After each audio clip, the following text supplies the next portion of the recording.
सांगलीच्या कुपवाड परिसरात 15 ऑगस्ट रोजी झालेल्या खुनी हल्ल्यात आता डबल मर्डरचे स्वरूप आले आहे. या हल्ल्यात गंभीर जखमी झालेले मोहन केसरेकर यांच्या मिरज सिव्हिल रुग्णालयात उपचारादरम्यान मृत्यू झाला. यापूर्वी त्यांची पत्नी मनीषा केसरेकर यांच्या हल्ल्यात मृत्यू झाला होता.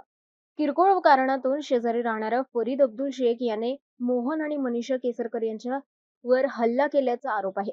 फरीदने मोहन यांच्या डोक्यात हातोडीने वार केला. पतीला वाचवण्यासाठी पुढे आलेल्या मनीषा यांच्यावर चाकूने हल्ला करण्यात आला. या घटनेत मनीषा यांचा जागीच मृत्यू झाला तर गंभीर जखमी मोहन यांच्यावर उपचार सुरू होते. मात्र उपचारादरम्यान मोहन यांचीही प्राणज्योत मालवली.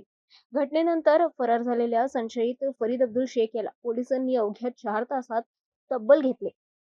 सांगली जिल्हा पोलीस अधीक्षक तुषार दोशी यांच्या मार्गदर्शनाखाली स्थानिक गुन्हे अन्वेषण शाखेने ही कारवाई केली आहे. प्रकरणीचा पुढील तपास कुपवाड MIDC पोलीस करत आहे.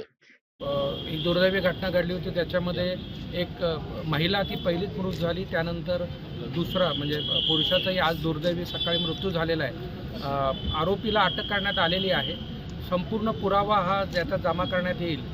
लवकरात लवकर न्यायालयात चार्जशीट करण्यात येईल आणि लवकरात लवकर याच्यामध्ये कोर्टमध्ये केस कशी उभी राहील आणि या निर्गुण 2 खुनांकरता आरोपीला लवकरात लवकर कशी शिक्षा होईल याच्याकरता नक्कीच प्रयत्न होईल आणि त्याच्यामध्ये चांगला तपास करून पुढील चार्जशीट आम्ही लवकरच करणार आहोत. मध्ये जी घटना आहे त्याच्यानुसार आता एकच आरोपी आहे, त्याला अटक केलेलं आहे.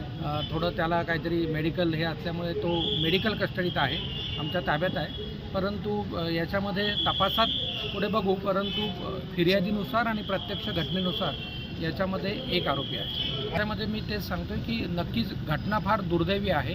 2 निष्पाप जणांचा मृत्यू झालेला आहे. त्यामुळे लवकरात लवकर चार्जशीट करून लवकरात लवकर बोर्डावर केस येण्याकरता निश्चित प्रयत्न होतील आणि ग्वाही देतो की तसं होईल.